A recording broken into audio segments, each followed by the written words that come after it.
Hello and welcome back to Tommy's Top Picks Weekly Roundup Podcast, episode 97. I'm your host, Tommy, joined by John. We are late. We're late, but that's okay because we still are recording a couple days later. A couple days. And it's fine because it's my fault. John was traveling and we didn't want to record ahead of time because we had to talk about and wait for the scheduled banned and suspended announcement to come out and the Living Legend update. So we're going to be talking about those two things for Flesh and Blood. And then we are going to be talking about Sorcery on TCG Player. And then we're going to talk about how I almost broke the structural integrity of my house with comic books. Tommy, don't do that. Stick around for that. It's not recommended. Yeah. What do you want to start with? I feel like Flesh and Blood's going to be the longest part of this. I mean, we also typically start with it.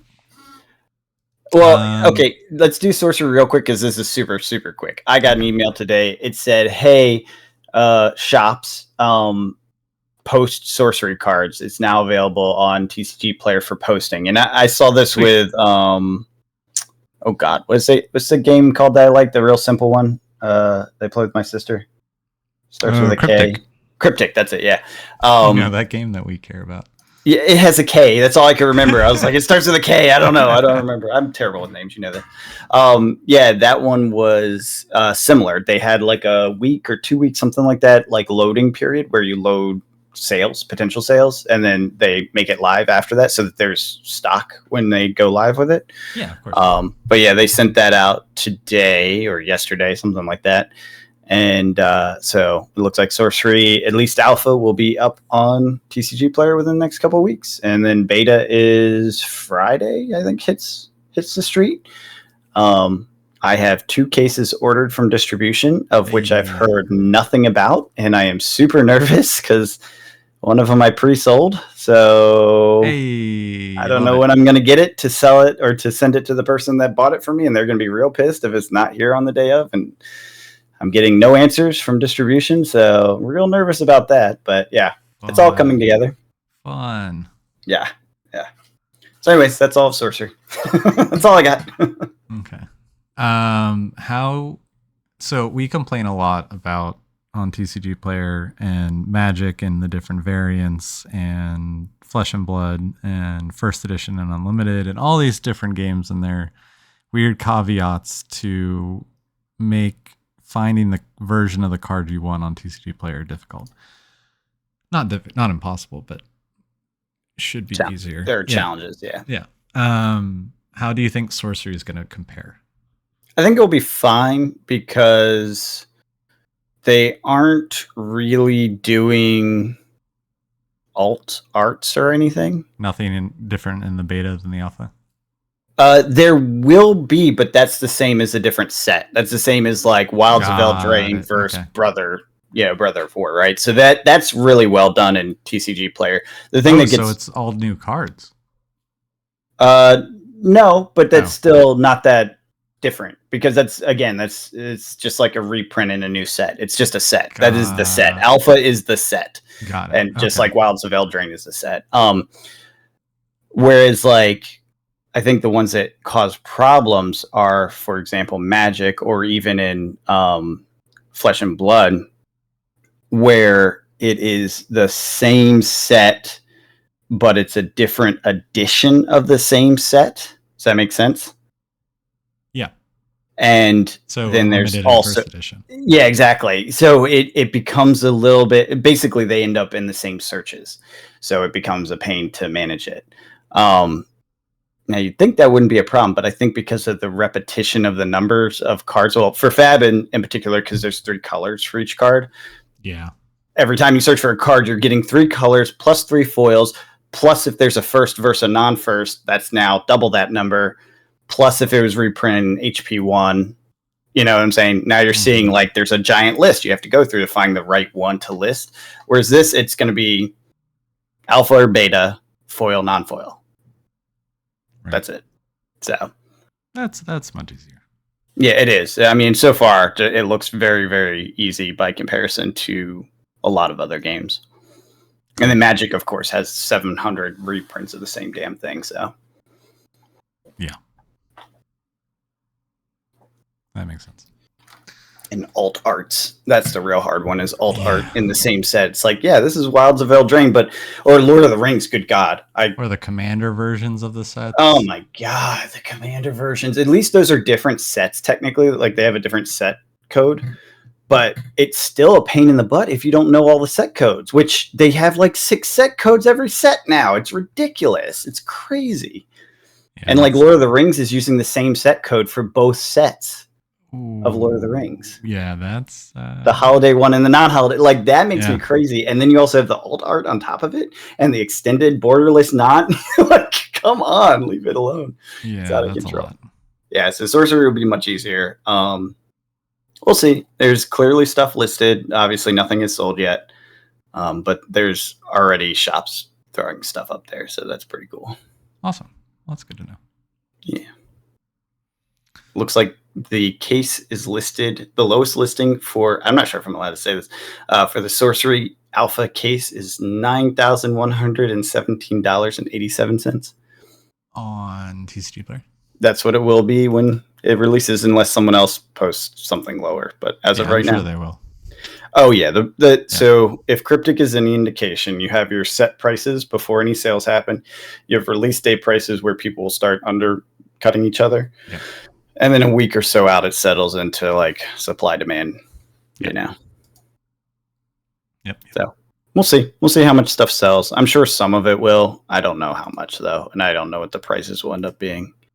But I will say it with Cryptic, if that's any example, the prices from eBay will come down because it will be much more consistent supply. Yeah, that makes sense. With TCG. Yeah, TCG Player does help stabilize the heck out of a market, which is nice. Yeah. So. Yeah, I feel like people go to eBay when they're buying bulk. Or like cases. Bulk or stuff. like real hard to find stuff. Yeah. That's another place to, like, if you're looking for either like a graded card or something like that, something specific, or like a foil, super rare card from Sorcery that you might go to eBay for and you might get a better deal because you're bidding, versus like a set price on TCG Player, which they take into consideration fees and all that stuff. It's a little bit more set at a higher rate. But when volume picks up, as it tends to, I don't think it will with alpha, but with beta, it probably will. When there's enough supply up there, that then all those prices get downward pressure. And when beta comes out, because it is almost exactly the same, like it's almost a complete reprint of alpha. There's a few cards that won't be reprinted, but generally it's similar. That will push all the prices down, right? Because player market versus collector market will suddenly bifurcate. Anyone in players going for beta, they don't care about alpha, Yeah. So should be interesting. Yeah, it's time for the players. Yeah. Finally. God, we've been waiting forever. Yeah, I can't wait. I'm ready. Cool. So, ready for the scheduled ban and suspended announcement that took as of effect yesterday? Yeah. Following hero and signature weapon have attained living legend status and are no longer legal for official classic constructed tournaments as of play Monday, November 6th. Lexi, Livewire, and Voltaire strike twice. Lexi's gone. And Voltaire too, which is crazy. Mm-hmm. I mean, it makes sense, but it's crazy because that's such a different play style for any ranger to have that. So that's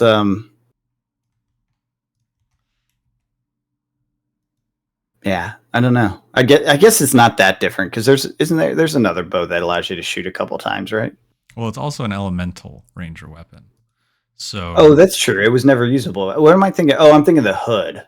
Yes. With the 2 slots. Yeah, never mind. That is ranger. That is ranger, but that's not. Yeah, okay, never mind. Yeah, Horizon. But yeah. So, Lexi is living legend, and so is her weapon. But that also Bullseye Bracer's back. Bullseye's Bracers is back. And that's the only change. Yep. In Blitz, we had Soul Reaping suspended until Chain hits Living Legend in Blitz. So that's pretty exciting, honestly, because Chain was always terrifying. But I've gotten my wins against Chain with Kasai, so It wasn't like my most feared matchup, but so it doesn't affect me that much. But affects all shadow characters because it's a shadow card. Yeah. That's No, never mind. Screw that. I was wrong.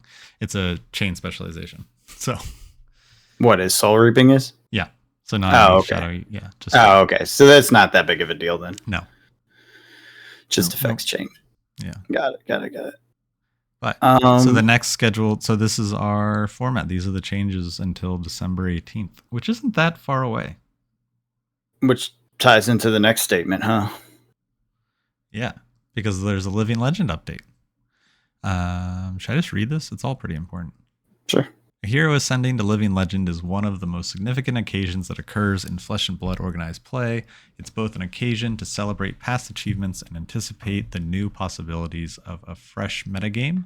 Old cards glimmer with the possibility that perhaps their time has come. New metagames opening new possibilities to innovate our wonderful times to be a TCG player. We want these opportunities to happen more often for Flesh and Blood players. With this goal in mind, we are updating the Living Legend points table to better reflect the growing prestige of some event types, and also to inject more points into the hero pool with respect to a whopping plus 15 new heroes that will join the game in 2024. Additionally, we are changing when Living Legend check occur. And up until now, Living Legend decks occurred when each banned and suspended announcement, and also upon the release of a new product. Going forward, a Living Legend check will occur every Monday, United States time, with Living Legend rotation effective from the Friday of the same week. This means that a hero can attain Living Legend status and no longer be legal for tournament play midway through a season, such as a ProQuest. Weekly Living Legend checks will offer fresh metagames more often and make each update a more exciting occasion when a hero is closing in on the hallowed 1,000-point threshold.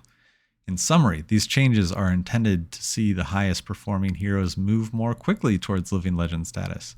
We would like to remind everyone that a feature of Flesh and Blood rotation model is that it only rotates hero and signature weapon cards while preserving the utility of a player's broader collection via either immediate transfer of those cards to an existing hero of the same class, talent, or future application of those cards when a new hero is released that picks up the class talent mantle of an ascended hero. Initial thoughts, reactions. So one thing I wanted to point out that I think is somewhat important. I don't know if that's a big deal, but it's something I didn't realize before. The Living Legend check is now separated from banned and suspended. Correct. Because that Meaning, was, yeah, something can LL, but they won't necessarily change card pool except for the more irregular, once every few months thing.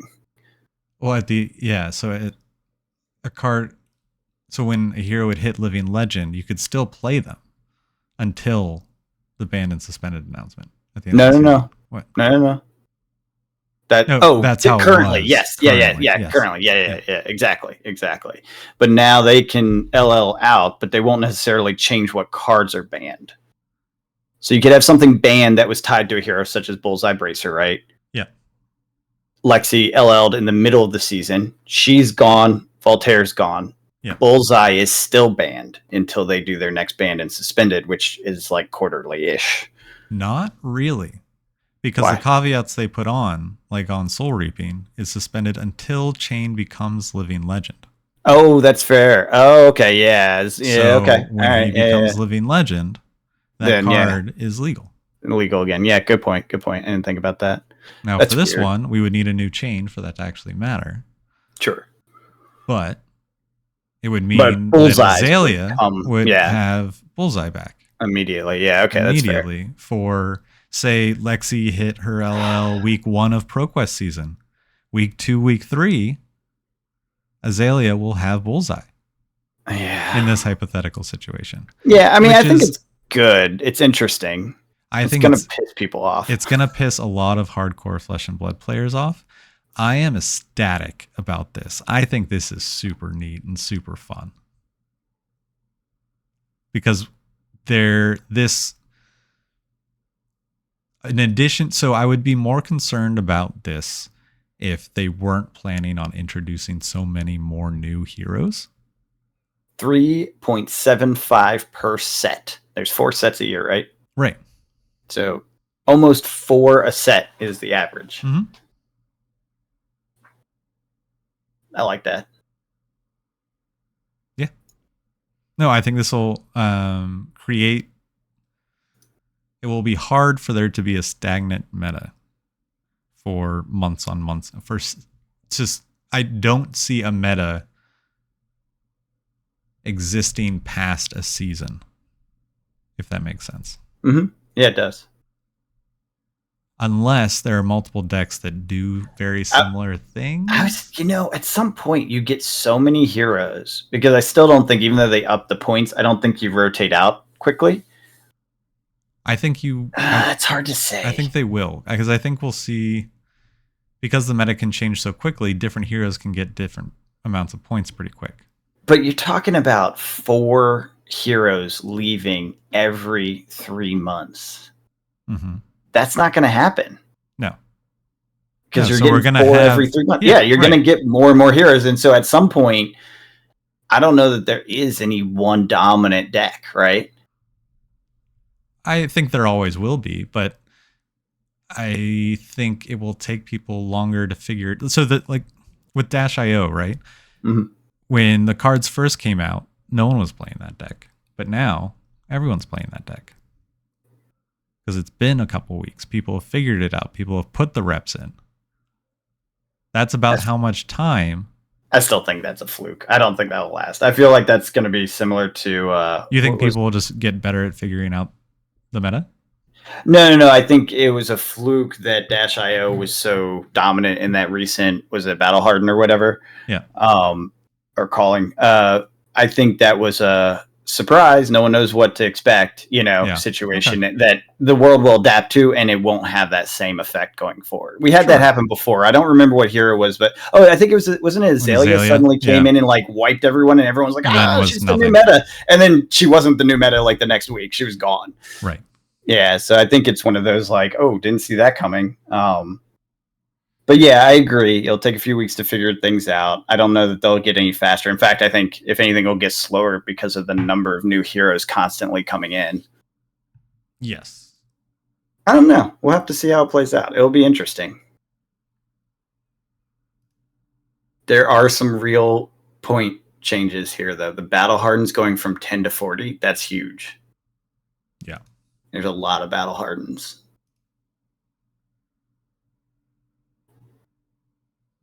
Yeah. So the increase of those and then the increase in points, more heroes are going to rotate quicker. So you have heroes, but with every hero rotating, the meta changes because that hero held certain decks back. Mm-hmm. Now those decks can come up. And then the meta has to adjust to those decks coming up. You know what I mean? So I think just with the revolving door of heroes in, heroes out, I think we will have a more... I didn't expect that. Like you were saying with the Dash and with Azalea, I enjoy that. I enjoy a deck coming instead of being like, Lexi's going to win that event. Which Lexi? You know what I mean? Yeah, totally. Starvo's going to win that event. What's Starvo? I think that's huge. And then you're going to have regional metas that will matter. Yep, because people won't be able to put as many because the meta doesn't stay the same as long. People won't have the same amount of reps into all of these revolving doors of heroes. So you can just be caught up. You can practice your deck, but you're going to have to practice your deck against, I think the top end of the meta won't be 1 or 2 decks. It'll be a couple decks. Yeah, I think it'll be like 6. Right. After next year. After next year. Not yet, but because the number being introduced and the number expected to go out. Because I imagine 4 or 5 will go out while, 15 come in? Or what was it, 14? 15, whatever it was. Yeah. So you're talking about a multiplying effect each year in the number of heroes in. And so eventually after the next year, I think we'll see a point where there's going to be 6 or so really serious top. Obviously, there'll be the top 3 that are the real like rock, paper, scissors of each other. But you'll have to really think about the other 3 to 4, you know? Yeah. Like, how do you And play even that those can matches? shift, you know, Yep. as people figure out the -IO or the whatever, you know? Yeah. And I mean, people are buying it. People are playing it. Twin Drive's at $40. Heist is at $25. Ice? What's Heist. ice? Oh, heist. I was like, what's ice? Yeah. But that's about it in the set, though. I do like Tome of that for Imperial the market, Flame, but market purposes. That's fun. yeah. And Azuri's playing Already Dead, so that's at $20. So it's like the Majestics that do see play are going up. But I don't know. That's a different topic. I just think I'm really excited for this Living Legend change, along with the promise of how many heroes they're planning on creating. And I think this will kind of break, like how we were talking about how will people actually play Living Legend? You know what I mean? Like, I think it'd be kind of toxic right now, but 3-4 years from now, when the card pool's crazy and the amount of heroes is crazy, I just think those tournaments are going to be so much fun. Yeah. Because they're so, like, you can't practice for that. You know what I mean? Yeah. It's just going to be, how well can I play my deck into your deck? But not really knowing your deck. Unless there becomes a format where people are playing the same decks. But I think that's not as fun. And I don't think that's even, I think the Living Legend format will be able to have much more than a rock, paper, scissors. You'll have a rock, paper, scissors in play styles, but then multiple heroes into all of those play styles, if that makes sense. Yeah, absolutely. Yeah, I think that's going to be an interesting change. I hope it makes it a little bit more casual friendly. I doubt it will, just because of the nature of the game, but I think it depends on your definition of casual, because I think if it's non-competitive, then I agree. I think you might even see like a differentiator for like Commander does, where it's CEDH for competitive or just kitchen table Commander.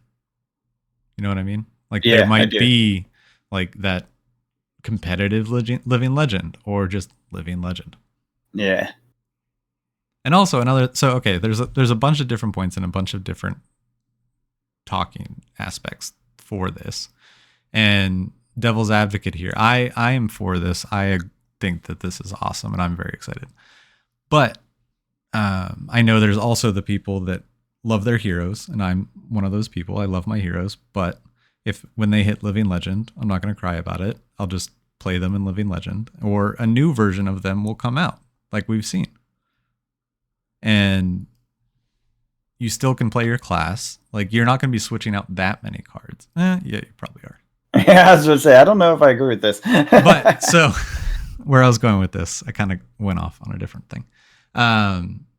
Is people that play one deck, then that deck hits Living Legend. Now where do you go? What do you have to buy a new deck?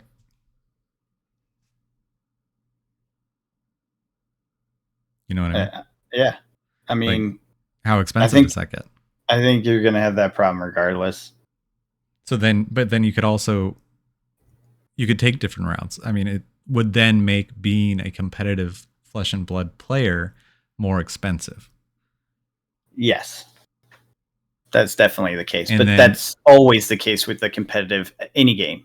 Correct. Yeah. If you're playing top tier, you're paying, and it's going to be because by nature of it being top tier required, it's going to be worth more. Right. To the exactly. market. Because there's more demand. Yeah, exactly. That's just supply demand of any game. Right. But what I'm saying is this will increase the cost of competitive Flesh and Blood. I'm not saying that it wasn't expensive already. I'm saying this will increase the price. Do you think so? I think so. Because up until now, I think a lot of people, they'll switch between See, I think the opposite, and this is why. Because I Okay. think, like I said, there's going to be 3 to 7 really viable decks. Yeah. And because there's a split focus, whereas like right now, Lexi was the deck. Dromai was the next deck. Everyone knew that. So Lexi and Dromai cards are just going to be worth more, and it's a guarantee.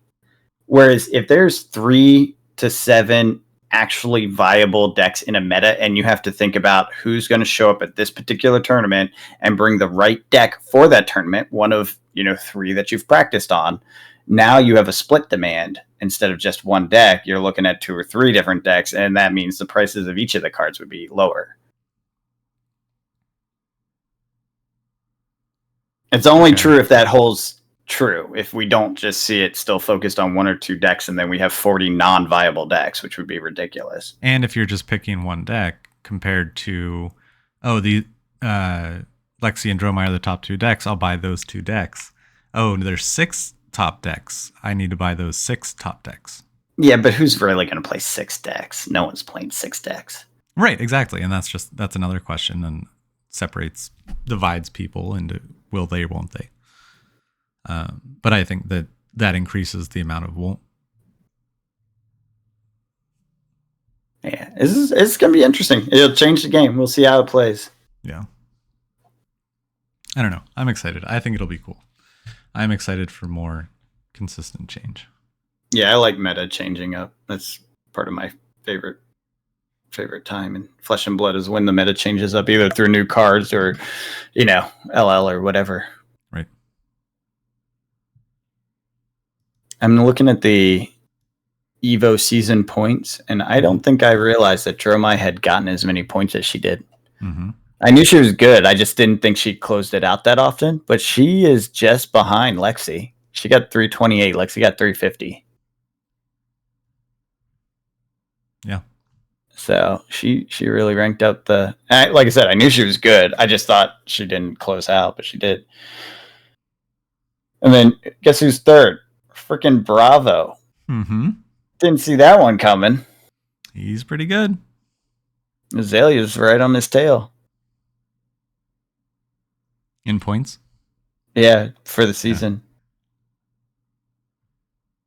Yeah, Bravo got 156, Azalea got 152, and Azuri got 144. So they're all kind of like the same. Like that's the 3 others that I'm talking about of the deck. It's like they're all real. They are not losers. They can win and take points home. Yeah. No, absolutely.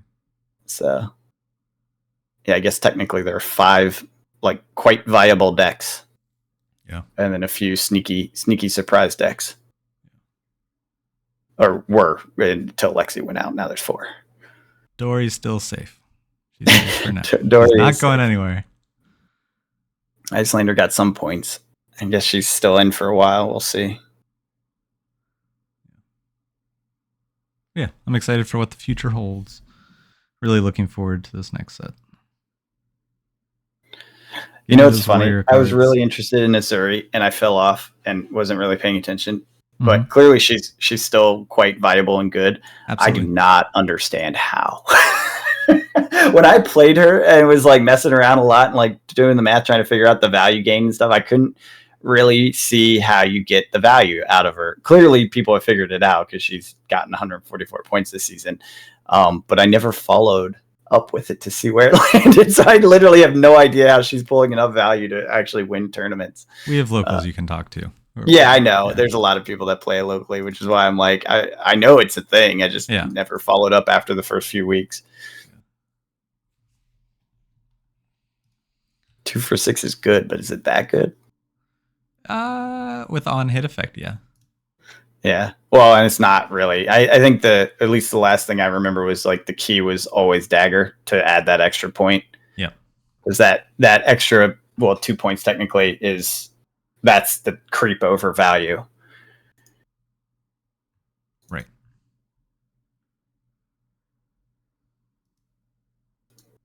Interesting. Anyways. Yeah. Wow. We'll see how it goes. Yeah. See how it goes. Yeah. We're drafting this week again. So looking forward to that.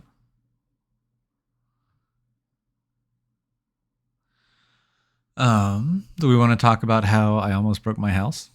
Yeah. How'd you break your house, Tommy? So my comic book collection. If you don't know, this episode of Tommy's Top Picks Weekly Roundup podcast is sponsored by Tommy's Top Shelf Comics, another YouTube channel where I talk about comic books with my friend Murphy. And it requires him to break his house. And it almost did. So I was starting to get worried because whenever I would walk into my hobby room, which is on the second floor of my house, the floor would not like it and make some noises. It's an old house. It has wooden floorboards. And yeah, so I got nervous just being in that room at a point because there were 50 boxes of comic books and each one weighs somewhere between 30 and 50 pounds. Do the math. It's literally a ton. And yeah, so didn't like that. So this weekend... Didn't like that.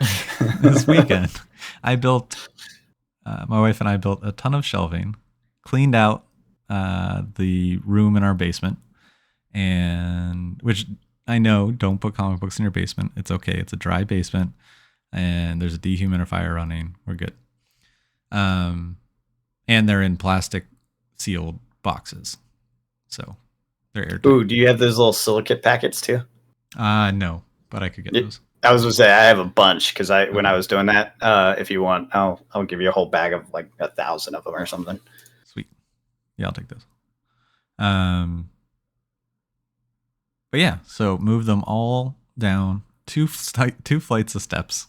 God, what a nightmare! Which was a lot of work. It took all day Saturday, and then. Yeah, I almost gave myself a concussion walking into one of the support beams in the basement. Oh, Lord. So, got this big dent in my head right now. Oh. It was a weekend. But then in the evening, I got to play Star Wars Shatterpoint for the first time, which was a ton of fun. And I feel like I could teach it, so whenever we get together, we can play Star Wars Shatterpoint. Nice. I'm getting close. My schedule is not clear yet, but it's close. Mine is not. Yeah, holidays. Yeah.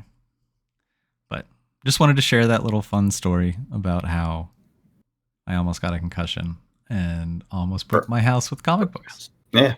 Yeah, it's pretty good. Yeah, I had one of those moments of worry with my house. I got exercise equipment, and I was worried that I was breaking the joist to the basement because it's pretty heavy. Yeah. And so I put, what do they call that? Sister joist or whatever. Yeah. And did that because I was like, Dad, I'm worried about this. This is a problem. He's like, well, we can just sister it. He's just like, this is when I first moved into the house, and this is my first house. So he's like, yeah. He came up and, he's like, this is how you do it, because he does home repair stuff, handyman stuff, I guess, his business. So we put that together, and then I wasn't as worried. But I know the feeling where you're like, is this floor going to hold? Now, the reality is, yes, your floor is going to hold. Nothing was really a threat, but no, I understand that. Nervous. That nag in the back of your head. You're like, my floor is going to collapse, and we're going to kill my cats or something. You're just like, everything horrible is about to happen. Yep. Yeah, it's an expensive comic book collection. Yeah. And now when I walk in that room, it doesn't make the noises anymore, and it's great. It's good. That's funny. Cool. Well, a little bit shorter this week, but I don't think we have anything else to say. No, I'm pretty good. I don't have anything myself. I just traveled. Got to see Zion and Bryce. It's gorgeous. If you get a chance to get out into nature out there, it is totally worth it. Flew into Vegas. Vegas is, it's fine. I did a little gambling. I bought myself a nice dinner with my winnings. Fun. And brought a little bit of cash home from that. But yeah, it was a good trip. It was fun. The camping was great, and the hikes are just gorgeous, amazing, unbelievable, alien planet sort of stuff. So totally worth doing. Red Eye, not recommended. Got home today at 6:30 a.m. after 3 hours of flight time and sleep, or 4 hours of flight time, 3 hours of sleep. Eesh. Yeah. So I would be dead to the world, and with all this time zone time zone shift. So it was funny because I went to Utah, but Nevada's a different time zone. So the time zone shifted while I was in Utah, closer to East Coast, and then Nevada further from East Coast. And then I fly back to East Coast, and the time zone changed the day I was heading back, or the day before, something like that. So everything, daylight savings, not time zone change. So daylight savings changed. So everything was, I was like, I have no idea what time it's going to be. It's like, I can't even figure this out. That is way too much math. It was a lot of like. Thank goodness for technology and just changing the clock for you. Yeah, well, that's great. Except like you look at stuff and it's baffling because everything's so automatic. You're like, what time does the sun set in blah, Utah, right? Because we wanted to get there while the sun set to see the sun come down on these awesome mountains. Right. And we got there and it was dark. And we're like, what the hell happened? Did we get like abducted by aliens or something? Like, did we just lose time? How did we miss it? Right. Because we crossed a time zone. Right. We didn't realize we were crossing a time zone. So it told us the right time, but we were an hour later. Why were we an hour late? We couldn't figure it out. I finally figured out when I was driving back. I crossed the time zone again, and it was very clear because it was like I beat my time to get there by an hour. I was like, oh, I just moved into a new state, and the clock changed. So I called my friend. I was like, I know what happened. It wasn't aliens. It was a time zone. So stupid, but it was one of those things that was surprising. So it's a good time, though. Definitely get out there if you can. Go touch some grass, or in this case, crazy looking rocks, and hike in high altitude. Nothing like it. It is so fun hiking at like 8,000, 9,000 feet. Whoo, boy, you feel that. It's nice. It's nice. Sweet. Cool. Can't wait to do it. Wish I could have joined you, but I was busy here. Yeah. So until next week, we'll catch you guys later. Have a good one.